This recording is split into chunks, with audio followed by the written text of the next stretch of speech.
Hey everyone, welcome back to Script Kiddie YouTube channel. Last ವಿಡಿಯೋದಲ್ಲಿ ನಾವೇನು ಮಾಡಿದ್ವಿ ಅಂದರೆ ಝೆಡ್ ಇಂಡೆಕ್ಸ್ ಬಗ್ಗೆ ಆಗಿರಲಿ, ವಿಸಿಬಿಲಿಟಿ ಬಗ್ಗೆ ಆಗಿರಲಿ ಎಲ್ಲ ಕಂಪ್ಲೀಟ್ ಇನ್ಫಾರ್ಮೇಷನ್ ನಾನು ನಿಮಗೆ ಪ್ರೊವೈಡ್ ಮಾಡಿದೆ. ಸೊ ಇವತ್ತಿನ ವಿಡಿಯೋದಲ್ಲಿ ನಾವೇನು ಮಾಡ್ತಾ ಇದೀವಿ ಅಂದರೆ ಎರಡು ಡಿಫ್ರೆಂಟ್ ಸೂಡೋ ಸೆಲೆಕ್ಟರ್ಸ್ ಬಗ್ಗೆ ತಿಳ್ಕೊತಾ ಇದ್ದೀವಿ. ತುಂಬ ಇಂಪಾರ್ಟೆಂಟ್, ಎಲ್ಲಿ ಯೂಸ್ ಮಾಡ್ಕೋತೀವಿ, ಬೇಸಿಕಲಿ ಈ ಸೂಡೋ ಸೆಲೆಕ್ಟರ್ಸ್ನ ಎಲ್ಲಿ ಯೂಸ್ ಮಾಡ್ಕೋತೀವಿ ಅಂದರೆ ಬ್ಯಾಕ್ಗ್ರೌಂಡ್ ಇಮೇಜಸ್ಗಳನ್ನ ಯೂಸ್ ಮಾಡುವಂತಹ ಟೈಮ್ನಲ್ಲಿ ತುಂಬ ಜಾಸ್ತಿ ಯೂಸ್ ಮಾಡ್ಕೊಳ್ತೀವಿ ಈ ಸೂಡೋ ಸೆಲೆಕ್ಟರ್ಸ್ಗಳನ್ನ.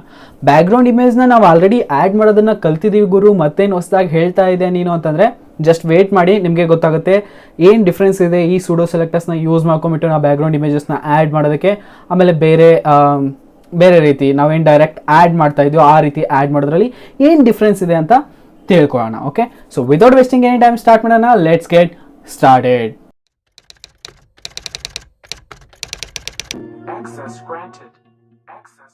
ಸೊ ಗೈಸ್, ನೀವು ಇನ್ನೊಂದಾದ್ರೂ ಈ ಪ್ಲೇಲಿಸ್ಟ್ನ ಅಸೆಸ್ ಮಾಡ್ಕೊಂಡಿಲ್ಲ ಅಂದರೆ ಪ್ಲೀಸ್ ಈ ಪ್ಲೇಲಿಸ್ಟ್ನ ಸೇವ್ ಮಾಡಿ ಇಟ್ಕೊಳ್ಳಿ, ಆದಷ್ಟು ನಿಮ್ಮ ಫ್ರೆಂಡ್ಸ್ಗಳ ಜೊತೆ ಶೇರ್ ಮಾಡಿ. ಪ್ರತಿಯೊಂದು ವೀಡಿಯೋನು ಇದೇ ಪ್ಲೇಲಿಸ್ಟಿಂದ ನೋಡೋದ್ರಿಂದಾಗಿ ಏನಾಗುತ್ತೆ ಅಂದರೆ ನೀವು HTML, CSS, JavaScriptನ ಈಸಿಯಾಗಿ ಕಲ್ತ್ಕೋಬೋದು, ಯಾವುದೇ ರೀತಿಯಾದಂತಹ ಪ್ರಾಬ್ಲಮ್ ಇಲ್ಲದೇನೆ. ಸೊ ಅದಕ್ಕೋಸ್ಕರ ಹೇಳ್ತಾ ಇದ್ದೀನಿ, ಈ ಪ್ಲೇಲಿಸ್ಟ್ನ ಸೇವ್ ಮಾಡಿ ಇಟ್ಕೊಳ್ಳಿ, ಆದಷ್ಟು ಶೇರ್ ಮಾಡಿ. ಚಾನಲ್ಗೆ ಏನಾದರೂ ಹೊಸಬರಾಗಿದ್ದರೆ ಸಬ್ಸ್ಕ್ರೈಬ್ ಮಾಡ್ಕೊಳ್ಳಿ. ಏನಕ್ಕೆ 60% ಜನ ಏನಿದ್ದಾರೆ ಅವ್ರು ನನ್ನ ಚಾನಲ್ನ ಸಬ್ಸ್ಕ್ರೈಬ್ ಮಾಡ್ಕೊಂಡೇ ಇಲ್ಲ, ಸುಮ್ಮನೆ ವೀಡಿಯೋಸ್ಗಳನ್ನ ನೋಡ್ತಾ ಇದ್ದಾರೆ.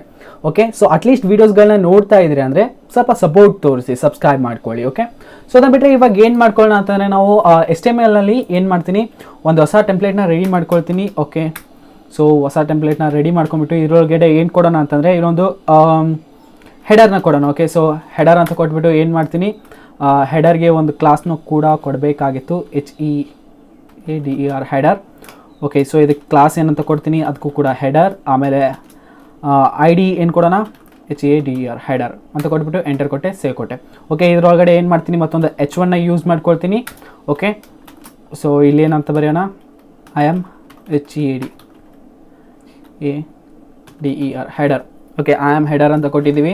ಅದಾದಮೇಲೆ ಪ್ಯಾರಾಗ್ರಾಫ್ನಲ್ಲಿ ಏನು ಕೊಡೋಣ ಅಂತಂದರೆ lorem 30. ಓಕೆ, ಸೊ ಎಷ್ಟು ಕೊಟ್ಟು ಸೇವ್ ಕೊಟ್ಟ ತಕ್ಷಣ ಇಲ್ಲಿ ನೋಡ್ಬೋದು ಈ ರೀತಿ ಬರ್ತಾ ಇದೆ. ಅದಾದಮೇಲೆ ನಾವೇನು ಮಾಡಬೇಕಾಗುತ್ತೆ, ನಮ್ಮ CSSನ ಲಿಂಕ್ ಮಾಡಿಸ್ಬೇಕಾಗುತ್ತೆ. CSSನ ಲಿಂಕ್ ಮಾಡೋದಕ್ಕೋಸ್ಕರ ನಾವೇನು ಮಾಡ್ತೀವಿ, ಲಿಂಕ್ ಟ್ಯಾಗ್ನ ಯೂಸ್ ಮಾಡ್ಕೊಳ್ತೀವಿ. ಎಲ್ಲ ನನಗೆ ಲಿಂಕ್ ಅಂತ ಕೊಟ್ಬಿಟ್ಟು hrefನಲ್ಲಿ CSS style.css ಕೊಟ್ಬಿಟ್ಟು ನಾವು ಸ್ಟೈಲ್ನ ಏನು ಮಾಡಿದ್ವಿ, ಇಲ್ಲಿ ಲಿಂಕ್ ಮಾಡ್ಕೊಂಡ್ವಿ. ಇಲ್ಲಿ ಎಲ್ಲ CSSನ ಕ್ಲಿಯರ್ ಮಾಡ್ಕೊಂಬಿಟ್ಟು ಸೇವ್ ಮಾಡ್ಕೊಳ್ಳೋಣ.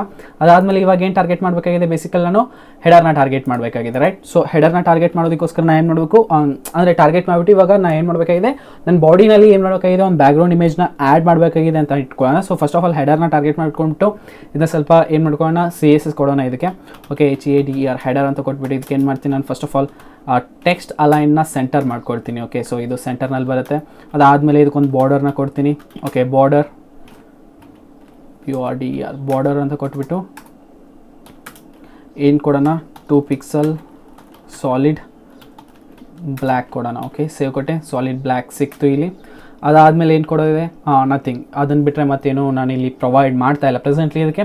ಸೊ ಅದಾದಮೇಲೆ ಇವಾಗ ಏನು ಮಾಡಬೇಕಾಗಿದೆ, ನಂದು ಬಾಡಿ ಒಳಗಡೆ ನಾನು ಏನು ಮಾಡಬೇಕು, ಒಂದು ಇಮೇಜ್ನ ಆ್ಯಡ್ ಮಾಡಬೇಕಾಗಿದೆ ಅಂತ ಹೇಳಿದೆ. ಓಕೆ, ಸೊ ಬ್ಯಾಕ್ಗ್ರೌಂಡ್ ಇಮೇಜ್ನ ಆ್ಯಡ್ ಮಾಡಬೇಕಾಗಿದೆ. ಸೊ ಅಂತಹ ಟೈಮಲ್ಲಿ ನಾನು ಏನು ಮಾಡ್ಬೋದು, ಬಾಡಿಗೆ ಟಾರ್ಗೆಟ್ ಮಾಡ್ಕೊಂಬಿಟ್ಟು, ಅಂದರೆ ಬಾಡಿಗೆ ಟಾರ್ಗೆಟ್ ಮಾಡಿದ್ರೆ ಯಾವ ಟ್ಯಾಗೆ ಟಾರ್ಗೆಟ್ ಮಾಡ್ತಾ ಇದ್ದೀನಿ, ನಮ್ಮದು ಮೇನ್ ಟ್ಯಾಗ್ ಏನಿದೆ ಬಾಡಿ ಅಂತ. ಸೊ ಆ ಟ್ಯಾಗೆ ಟಾರ್ಗೆಟ್ ಮಾಡಿಬಿಟ್ಟು ಇಲ್ಲಿ ಏನು ಮಾಡ್ಬೋದು, ನಾನು ಬ್ಯಾಕ್ಗ್ರೌಂಡ್ ಇಮೇಜ್ನ ಆ್ಯಡ್ ಮಾಡ್ತಾ ಹೋಗ್ಬೋದು. ಬೇಸಿಕ್ ಬ್ಯಾಕ್ಗ್ರೌಂಡ್ ಇಮೇಜ್ URL ಅಂತ ಕೊಟ್ಬಿಟ್ಟು ಸ್ಲ್ಯಾಶ್ ಕೊಟ್ಟು ಇಮೇಜಸ್ನಲ್ಲಿ ಬನ್ನಿ. ಅದಾದಮೇಲೆ ಎಲೋನ್ ಅನ್ನೇಮ್ಡ್. ಓಕೆ, ನಾವೊಂದು ಬ್ಯಾಕ್ಗ್ರೌಂಡ್ ಇಮೇಜಸ್ನ ಕಾಪಿ ಮಾಡ್ಕೊಂಬರ್ತೀನಿ, ಸ್ವಲ್ಪ ವೆಯ್ಟ್ ಮಾಡಿ. ಓಕೆ, ಬ್ಯಾಕ್ಗ್ರೌಂಡ್ ಇಮೇಜ್ ಸಿಕ್ಕಿದೆ ನಮ್ಮ ಹತ್ರ ಒಂದು, ಇದನ್ನ ಸೇವ್ ಕೊಟ್ಟೆ. ಸೊ ಈ ರೀತಿ ಬ್ಯಾಕ್ಗ್ರೌಂಡ್ ಇಮೇಜ್ ಬರ್ತಾ ಇದೆ. ಸೊ ಅದಾದಮೇಲೆ ಇದನ್ನ ಸೆಂಟರ್ ಮಾಡ್ಕೊಳ್ಳೋಣ, ಬ್ಯಾಕ್ಗ್ರೌಂಡ್ ಇಮೇಜ್ನ basic background image background position, right. So ಪೊಸಿಷನ್ನ ಏನು ಮಾಡ್ಕೊಳ್ತೀನಿ ನಾನು, ಸೆಂಟರ್ ಮಾಡ್ಕೊಳ್ತೀನಿ. ಸೆಂಟರ್ ಮಾಡ್ಕೊಂಡ ತಕ್ಷಣ ಈ ರೀತಿ ಕಾಣಿಸ್ತಾ ಇದೆ. ಅದಾದಮೇಲೆ ಏನು ಮಾಡಬೇಕಾಗಿದೆ, repeat. Okay, so background image background repeat. Okay, so ರಿಪೀಟ್ನ ಏನಂತ ಇಟ್ಕೊಳ್ತೀವಿ, ನೋ ರಿಪೀಟ್ ಇಟ್ಕೊಳ್ಳೋಣ, ಸೇವ್ ಕೊಟ್ಟೆ, ಈ ರೀತಿ ಕಾಣಿಸ್ತಾ ಇದೆ. ಓಕೆ, ಸೊ ಇಲ್ಲಿ ಪ್ರಾಬ್ಲಮ್ ಏನಾಗ್ತಾ ಇದೆ, ನಂದು ಏನು ಲೆಟರ್ಸ್ಗಳಿದಾವೋ ಆ ಲೆಟರ್ಸ್ ಕೂಡ ಬ್ಲ್ಯಾಕ್ನಲ್ಲಿದೆ, ನನ್ನ ಬ್ಯಾಕ್ಗ್ರೌಂಡ್ ಇಮೇಜ್ ಕೂಡ ಏನಾಗಿದೆ, ಬ್ಲ್ಯಾಕ್ನಲ್ಲಿದೆ. ಸೊ ಹೀಗಾಗಿ ಏನಾಗ್ತಾ ಇದೆ ಅಂತಂದರೆ ನನ್ನ ಲೆಟರ್ಸ್ಗಳು ಕಾಣಿಸ್ತಾ ಇಲ್ಲ. ಸೊ ಇಂಥ ಟೈಮಲ್ಲಿ ನಾನು ಏನು ಮಾಡ್ಬೋದು ಅಂದರೆ, ನಾನು ಇಲ್ಲಿ ಒಪ್ಯಾಸಿಟಿನ ಯೂಸ್ ಮಾಡ್ಕೋಬೋದು. ನೆನಪಿದೆ, ಲಾಸ್ಟ್ ವಿಡಿಯೋದಲ್ಲಿ ನಾವು ಒಪ್ಯಾಸಿಟಿ ಬಗ್ಗೆ ತಿಳ್ಕೊಂಡಿದ್ವಿ, ರೈಟ್. ಸೊ ಒಪ್ಯಾಸಿಟಿನ ಯಾವ ರೀತಿ ಯೂಸ್ ಮಾಡ್ಕೊಳ್ತೀವಿ ಏನು ಅಂತ. ಓಕೆ, ಸೊ ಒಪ್ಯಾಸಿಟಿನ ನಾನು ಏನಾದರೂ ಇಲ್ಲಿ ಕೊಟ್ಟರೆ, ಸೊ ಒಪ್ಯಾಸಿಟಿ ಕೊಟ್ಟು ನೋಡೋಣ, ಎಷ್ಟು ಕೊಡೋಣ, 0.5 ಕೊಡೋಣ. ಓಕೆ, ಸೇವ್ ಕೊಡೋಣ, ಸೇವ್ ಕೊಟ್ಟೆ. ಇಲ್ಲಿ ಚೇಂಜಸ್ ಏನೂ ಆಗ್ತಾಯಿಲ್ಲ. ಏನಕ್ಕೆ ಚೇಂಜಸ್ ಆಗ್ತಾಯಿಲ್ಲ ಅಂದರೆ ನಂದು ಬಾಡಿಗೆ ಟಾರ್ಗೆಟ್ ಮಾಡಿಬಿಟ್ಟು ನಾವೇನು ಮಾಡ್ತಾ ಇದ್ವಿ, ಬ್ಯಾಕ್ಗ್ರೌಂಡ್ ಇಮೇಜಸ್ನ ಅಪ್ಲೈ ಮಾಡ್ತಾ ಇದ್ವಿ. ಯಾವಾಗ ನಾನು ಬಾಡಿ ಟ್ಯಾಗ್ ಒಳಗಡೆ ಒಪಾಸಿಟಿ 0.5 ಕೊಡ್ತೀನೋ ಅಂತಹ ಟೈಮ್ನಲ್ಲಿ ಏನಾಗುತ್ತೆ, ಇದು ಪೂರ್ತಿ ಬಾಡಿಗೆ ಅಪ್ಲೈ ಆಗುತ್ತೆ. ಓಕೆ, ಸೊ ನಾ ಸಪ್ರೇಟಾಗಿ ಬ್ಯಾಕ್ಗ್ರೌಂಡ್ ಇಮೇಜ್ಗೆ ಒಪಾಸಿಟಿನ ಕೊಡೋಕೆ ಆಗ್ತಾ ಇಲ್ಲ ಇಲ್ಲಿ. ಅಂತಹ ಟೈಮ್ನಲ್ಲಿ ನಾ ಏನು ಮಾಡ್ಬೋದು ಅಂದರೆ ನಾನು ಸೂಡೋ ಸೆಲೆಕ್ಟರ್ಸ್ನ ಯೂಸ್ ಮಾಡ್ಕೋಬೋದು before and after. Okay, so before ಅಥವಾ ಆಫ್ಟರ್ ಸೂಡೋ ಸೆಲೆಕ್ಟರ್ಸ್ನ ನಾ ಏನು ಮಾಡ್ಬೋದು, ಯೂಸ್ ಮಾಡ್ಕೋಬೋದು. ಸೊ ಅದನ್ನ ಯಾವ ರೀತಿ ಯೂಸ್ ಮಾಡ್ಕೊಳ್ತೀವಿ ಅಂತ ನೋಡ್ಕೊಳ್ಳೋಣ. ಫಸ್ಟ್ ಆಫ್ ಆಲ್ ನಾನು ಇದ್ರೊಳಗಡೆ ಏನೇನು ಕಂಟೆಂಟ್ ಕೊಟ್ಟಿದ್ನೋ ಇದನ್ನೆಲ್ಲ ಕಾಪಿ ಮಾಡ್ಕೊಳ್ತೀನಿ. ಅದಾದಮೇಲೆ ಇದನ್ನ ಏನು ಮಾಡ್ತೀನಿ, ಕಮೆಂಟ್ ಮಾಡ್ಕೊಂಬಿಡೋಣ. ಓಕೆ, ಸೊ ಕಮೆಂಟ್ ಮಾಡ್ಕೊಂಬಿಟ್ಟು ಇದನ್ನ ಸೇವ್ ಮಾಡ್ತೀನಿ. ಸೇವ್ ಮಾಡಿದ ತಕ್ಷಣ ನಮ್ಮ ಬ್ಯಾಕ್ಗ್ರೌಂಡ್ ಇಮೇಜ್ ಹೋಗಿದೆ.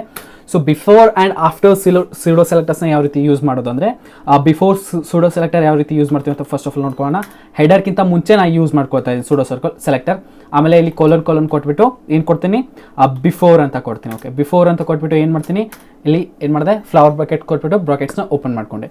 ಇಲ್ಲಿ ನಾನು ಏನು ಮಾಡ್ತೀನಿ, ಫಸ್ಟ್ ಆಫ್ ಆಲ್ ಕಂಟೆಂಟ್ನ ಏನಾದರೂ ಕೊಡ್ಬೋದು, ನಿಮ್ಮ ಲೇಟೆಸ್ಟ್ ಟೆಕ್ಸ್ಟ್ ಏನಾದರೂ ಕೊಡ್ತಾ ಇದ್ರೆ ಕೊಡ್ಬೋದು. ಪ್ರೆಸೆಂಟ್ಲಿ ನಾನು ಇಲ್ಲಿ ಏನು ಕೊಡ್ತಾ ಇಲ್ಲ, ಸೊ ಅದಕ್ಕೋಸ್ಕರ ಇದನ್ನ ಗ್ಯಾಪ್ ಬಿಟ್ಟೆ. ಅದಾದಮೇಲೆ ನಂದು ಏನೇನು ಕಂಟೆಂಟ್ ಇದೆಯೋ ಅದನ್ನ ಆ್ಯಡ್ ಮಾಡಿದೆ. ಓಕೆ, ಸೊ ಈ ಕಂಟೆಂಟ್ನ ಆ್ಯಡ್ ಮಾಡಿ ಆದಮೇಲೆ ಇನ್ನೊಂದು ಏನು ಮಾಡಬೇಕು ಅಂದರೆ ಪೊಸಿಷನ್ನ, ಓಕೆ, ಪೊಸಿಷನ್ ಬಗ್ಗೆ ನಾವು ತಿಳ್ಕೊಂಡಿದ್ದೀವಿ, ನಾವು ಪೊಸಿಷನ್ನ ಅಬ್ಸಲ್ಯೂಟ್ ಮಾಡಬೇಕು. ಓಕೆ, ಅದಾದಮೇಲೆ ವಿಡ್ತ್ ಆಮೇಲೆ ಹೈಟ್ನ ಕೊಡಬೇಕು. ಓಕೆ, ಸೊ ವಿಡ್ತ್ ನಾ ಏನು ಕೊಡ್ತೀನಿ, 100% ಅಂತ ಕೊಡ್ತೀನಿ. ಓಕೆ, ಅದ್ರ ಜೊತೆಗೇ ಹೈಟ್ ಏನಂತ ಕೊಡ್ತೀನಿ, 100% ಅಂತ ಕೊಡ್ತೀನಿ. ಸೇವ್ ಕೊಟ್ಟೆ. ಇಲ್ಲಿ ನೋಡ್ಬೋದು ಏನಾಗ್ತಾ ಇದೆ, ಲೆಫ್ಟ್ ಸೈಡ್ ಈ ರೀತಿ ಗ್ಯಾಪ್ ಬರ್ತಾ ಇದೆ. ನಮಗೆ ಈ ರೀತಿ ಗ್ಯಾಪ್ ಬರಬಾರ್ದಂದ್ರೆ ನಾವು ಪೊಸಿಷನ್ ಅಬ್ಸಲ್ಯೂಟ್ನ ಯೂಸ್ ಮಾಡ್ಕೊಂಡಿದ್ದೀವಿ. ಸೊ ಅದಕ್ಕೋಸ್ಕರ ನಾ ಏನು ಮಾಡ್ಬೋದು, ಲೆಫ್ಟ್ 0, ಓಕೆ, ಲೆಫ್ಟ್ 0 ಪಿಕ್ಸಲ್, ಅದಾದಮೇಲೆ ಟಾಪ್ 0 ಪಿಕ್ಸಲ್ನ ಯೂಸ್ ಮಾಡ್ಕೋಬೋದು. ಸೇವ್ ಕೊಟ್ಟೆ. ಇವಾಗ ನೋಡ್ಬೋದು ಈ ರೀತಿ ಕಾಣಿಸ್ತಾ ಇದೆ. ಇವಾಗ ನಾನು ಒಪಾಸಿಟಿನ ಕಡಿಮೆ ಮಾಡ್ತಾ ಹೋದರೆ, ಲೈಕ್ 4 ಅಂತ ಕೊಟ್ಟೆ, ಸೊ ಇದು ಇನ್ನೊಂದು ಸ್ವಲ್ಪ ಕಡಿಮೆ ಆಯಿತು. ಸೊ 3 ಕೊಟ್ಟೆ, ಇದು ಇನ್ನೂ ಸ್ವಲ್ಪ ಕಡಿಮೆ ಆಯಿತು. ಇವಾಗ ಏನಾಗುತ್ತೆ ಅಂದರೆ, ಬಿಫೋರ್ ಸೂಡೋ ಸೆಲೆಕ್ಟರ್ಸ್ನ ಯೂಸ್ ಮಾಡ್ಕೊಂಬಿಟ್ಟು ನಾವು ಬ್ಯಾಕ್ಗ್ರೌಂಡ್ ಇಮೇಜ್ನ ಆ್ಯಡ್ ಮಾಡಿದಾಗ ಇದರ ಆ ಸೂಡೋ ಸೆಲೆಕ್ಟರ್ಸ್ನಲ್ಲಿ ಯಾವುದೇ ರೀತಿಯಾದಂತಹ ಪ್ರಾಪರ್ಟೀಸ್ನ ಕೊಟ್ಟರು ಕೂಡ ಅದು ಬ್ಯಾಕ್ಗ್ರೌಂಡ್ ಇಮೇಜ್ಗೆ ಮಾತ್ರ ಲಾಗು ಆಗುತ್ತೆ. ಓಕೆ, ಸೊ ನಮ್ಮ ಕಂಟೆಂಟ್ನಲ್ಲಿ ಬಾಡಿ ಒಳಗಡೆ ಏನು ಕಂಟೆಂಟ್ ಇದೆಯೋ ಅದಕ್ಕೆ ಲಾಗು ಆಗಲ್ಲ. ಇದು ಒಂದು ಅಡ್ವಾಂಟೇಜ್ ಅಂತ ಹೇಳ್ಬೋದು ಬಿಫೋರ್ ಸೂಡೋ ಸೆಲೆಕ್ಟರ್ಸ್. ಆಮೇಲೆ ಆಫ್ಟರ್ ಸೂಡೋ ಸೆಲೆಕ್ಟರ್ ಬರುತ್ತೆ, ಅದನ್ನು ಕೂಡ ಇವಾಗ ಎಕ್ಸ್ಪ್ಲೇನ್ ಮಾಡ್ತೀನಿ, ಅದು ಯಾವ ರೀತಿ ವರ್ಕ್ ಆಗುತ್ತೆ ಅಂತ. ಓಕೆ, ಆಫ್ಟರ್ ಸೂಡೋ ಸೆಲೆಕ್ಟರ್ ಯಾವ ರೀತಿ ವರ್ಕ್ ಆಗುತ್ತೆ, ಇವಾಗ ಬಿಫೋರ್ ಯಾವ ರೀತಿ ವರ್ಕ್ ಆಗಿದೆಯೋ ಅದೇ ರೀತಿ ಆಫ್ಟರ್ ಕೂಡ ವರ್ಕ್ ಆಗುತ್ತೆ. ಬಟ್ ಡಿಫ್ರೆನ್ಸ್ ಏನಪ್ಪಾ ಅಂತಂದ್ರೆ, ನಾ ಇಲ್ಲಿ ಏನು ಮಾಡ್ತೀನಿ, ಇವಾಗ ಬಿಫೋರ್ ಅಂತ ಕೊಟ್ಟಿದ್ನಲ್ಲ ಹೆಡರ್ಗೆ, ಸೊ ಬಿಫೋರ್ ಸೂಡೋ ಸೆಲೆಕ್ಟರ್ನ ನಾನು ಇಲ್ಲಿ ಯೂಸ್ ಮಾಡ್ತಾ ಇದ್ದೆ, ರೈಟ್. ಸೊ ಇಲ್ಲಿ ಜಸ್ಟ್ ನಾನು ಬಿಫೋರ್ ಬದಲಾಗಿ ಏನು ಮಾಡ್ತೀನಿ, ಆಫ್ಟರ್ ಅಂತ ಕೊಟ್ಬಿಡ್ತೀನಿ. ಓಕೆ, ಸೊ ಆಫ್ಟರ್ ಅಂತ ಕೊಟ್ಬಿಟ್ಟು ಸೇವ್ ಕೊಟ್ಟರೆ ಏನಾಗುತ್ತೆ, ಇದು ಬೇಸಿಕಲಿ ಇದು ಹೆಡರ್ ಆದಮೇಲೆ ಬರ್ತಾ ಇದೆ. ನಾನು ಟಾಪ್ 0 ಕೊಟ್ಟಿರೋ ಕಾರಣದಿಂದಾಗಿ ಇದು ಮೇಲ್ಗಡೆ ಹೋಗಿ ಅಂದ್ಕೊಂಡಿದೆ, ಯಾಕಂದರೆ ನಮ್ಮ ಪೊಸಿಷನ್ ಅಬ್ಸಲ್ಯೂಟ್ ಇದೆ. ನಾನು ಏನು ಟಾಪ್ ಲೆಫ್ಟ್ ಕೊಡ್ತೀನೋ ಅದ್ರ ಮೇಲೆ ಡಿಪೆಂಡ್ ಆಗಿರುತ್ತೆ ನನ್ನದು ಕಂಟೆಂಟ್ ಎಲ್ಲಿ ಸೇವ್ ಆಗುತ್ತೆ ಅಂತ. ಓಕೆ, ಟಾಪ್ನ ನಾನು ಏನು ಮಾಡ್ತೀನಿ, ಕಮೆಂಟ್ ಔಟ್ ಮಾಡ್ಕೊಳ್ತೀನಿ, ಸೇವ್ ಕೊಟ್ಟೆ. ನೋಡ್ಬೋದು ಇದು ಯಾವಾಗ ಎಲ್ಲಿ ಬರ್ತಾ ಇದೆ, ಹೆಡರ್ ಕಂಪ್ಲೀಟ್ ಆದಮೇಲೆ ನಂದು ಬ್ಯಾಕ್ಗ್ರೌಂಡ್ ಇಮೇಜ್ ಬರ್ತಾ ಇದೆ. ದಾಟ್ ಮೀನ್ಸ್ ಯಾವ ರೀತಿ ನಮ್ಮ ಸೂಡೋ ಸೆಲೆಕ್ಟರ್ ನೇಮ್ ಮಾಡಿದೆಯೋ ಅದೇ ರೀತಿ ವರ್ಕ್ ಆಗುತ್ತೆ. ಬಿಫೋರ್ ಹೆಡರ್ಗಿಂತ ಮುಂಚೆ, ಆಫ್ಟರ್ ಹೆಡರ್ ಆದಮೇಲೆ. ನೀವು ಯಾವ ಟ್ಯಾಗ್ನ ಯೂಸ್ ಮಾಡ್ಕೊಂಡಿರ್ತಾರೋ ಅದ್ರ ಮೇಲೆ ಡಿಪೆಂಡ್ ಇರುತ್ತೆ. ಇಲ್ಲಿ ನೀವು ಕ್ಲಾಸ್ನ ಯೂಸ್ ಮಾಡ್ಕೊಂಡಿರೋದು, ID-ನ ಯೂಸ್ ಮಾಡ್ಕೊಂಡಿರ್ಬೋದು, ರೈಟ್. ಸೊ ಇಲ್ಲಿ ಕ್ಲಾಸ್ನು ಕೂಡ ಯೂಸ್ ಮಾಡ್ಕೋಬೋದು, ರೈಟ್. ಸೊ ಈ ರೀತಿ ಕೊಟ್ಬಿಟ್ಟು ನಾನು ಸೇವ್ ಕೊಟ್ಟರೆ ಇದು ಕ್ಲಾಸ್, ಆ ಕ್ಲಾಸ್ ಆದಮೇಲೆ ಬರುತ್ತೆ, ಆ ಕ್ಲಾಸ್ ಕಂಪ್ಲೀಟ್ ಆದಮೇಲೆ. ಈ ರೀತಿ ವರ್ಕ್ ಆಗುತ್ತೆ ಬೇಸಿಕಲಿ ನಮ್ದು ಏನಿದೆ ಸೂಡೋ ಸೆಲೆಕ್ಟರ್, ಬಿಫೋರ್ ಮತ್ತು after pseudo selector. Okay, so background image ಕೊಡುವಂತಹ ಟೈಮ್ನಲ್ಲಿ ತುಂಬ ಜಾಸ್ತಿ ಯೂಸ್ ಮಾಡ್ಕೊಳ್ತೀವಿ ನಾವು ಸೂಡೋ ಸೆಲೆಕ್ಟರ್ಸ್ನ. ಬಿಕಾಸ್ ಗೊತ್ತಲ್ವಾ, ಹೇಳಿದ್ನಲ್ಲ, ಸೊ ನಾವು ಏನು ಪ್ರಾಪರ್ಟೀಸ್ನ ಅಪ್ಲೈ ಮಾಡ್ತಾ ಹೋಗ್ತೀವೋ ಅದು ಸ್ಪೆಷಲಿ ನಮ್ಮ ಬ್ಯಾಕ್ಗ್ರೌಂಡ್ ಇಮೇಜ್ಗೆ ಮಾತ್ರ ಅಪ್ಲೈ ಆಗಬೇಕು ಅಂತಂದರೆ ಅಂತಹ ಟೈಮ್ನಲ್ಲಿ ನಾವೇನು ಮಾಡ್ತೀವಿ, ಈ ರೀತಿಯಾದಂತಹ ಸೂಡೋ ಸೆಲೆಕ್ಟರ್ಸ್ನ ಯೂಸ್ ಮಾಡ್ಕೋತೀವಿ. ಅದು ಬಿಫೋರ್ ಆಗಿರ್ಬೋದು ಅಥವಾ ಆಫ್ಟರ್ ಆಗಿರ್ಬೋದು. ಇಲ್ಲ ಮಾರ್ಜಿನ್ ಕೂಡ ಕೊಡ್ಬೋದು. ಓಕೆ, ಸೊ ಮಾರ್ಜಿನ್ ಕೊಡೋದಾದರೆ ಲೈಕ್ ಮಾರ್ಜಿನ್ ಟಾಪ್ನ ಎಷ್ಟು ಕೊಡ್ತೀನಿ, 10 ಪಿಕ್ಸಲ್ ಅಂತ ಕೊಟ್ಟರೆ ಇಟ್ಕೊಳೋಣ. ಸೊ ಇದು 10 ಪಿಕ್ಸಲ್ ಗ್ಯಾಪ್ ಬರುತ್ತೆ. ಈ ರೀತಿ ಬೇಸಿಕಲಿ ಏನಾಗುತ್ತೆ ಅಂದರೆ pseudo selectors after and before pseudo selectors ಒಳಗಡೆ ನಾವು ಒಂದು ಸಪ್ರೇಟ್ ಕಂಟೆಂಟ್ ರೆಡಿ ಮಾಡ್ಕೊಂಡ್ಬಿಡ್ಬೋದು. Okay, so before and after ಕಂಟೆಂಟ್ನ ರೆಡಿ ಮಾಡ್ಕೊಂಬಿಟ್ಟು ಅದರೊಳಗಡೆ ನಾವೇನು ಮಾಡ್ಬೋದು, CSSನ ಆ್ಯಡ್ ಮಾಡ್ತಾ ಹೋಗ್ಬೋದು. ಇದೊಂದು ಅಡ್ವಾಂಟೇಜ್ ಅಂತ ಹೇಳ್ಬೋದು ನಮ್ಮದು ಬಿಫೋರ್ ಆಮೇಲೆ ಆಫ್ಟರ್ ಸೂಡೋ ಸೆಲೆಕ್ಟರ್ಸ್. ಇನ್ನೂ ಸೂಡೋ ಸೆಲೆಕ್ಟರ್ಸ್ಗಳು ಬರ್ತವೆ, ನೀವು ಜಸ್ಟ್ ಸರ್ಚ್ ಮಾಡ್ಬೋದು. ಬಟ್ ಇವಾಗಿನ ಇನ್ಫಾರ್ಮೇಷನ್ ಏನಿದೆ ಅಷ್ಟು ಸಾಕು ಅಂತ ಅಂದ್ಕೊಳ್ತೀನಿ ನಾನು.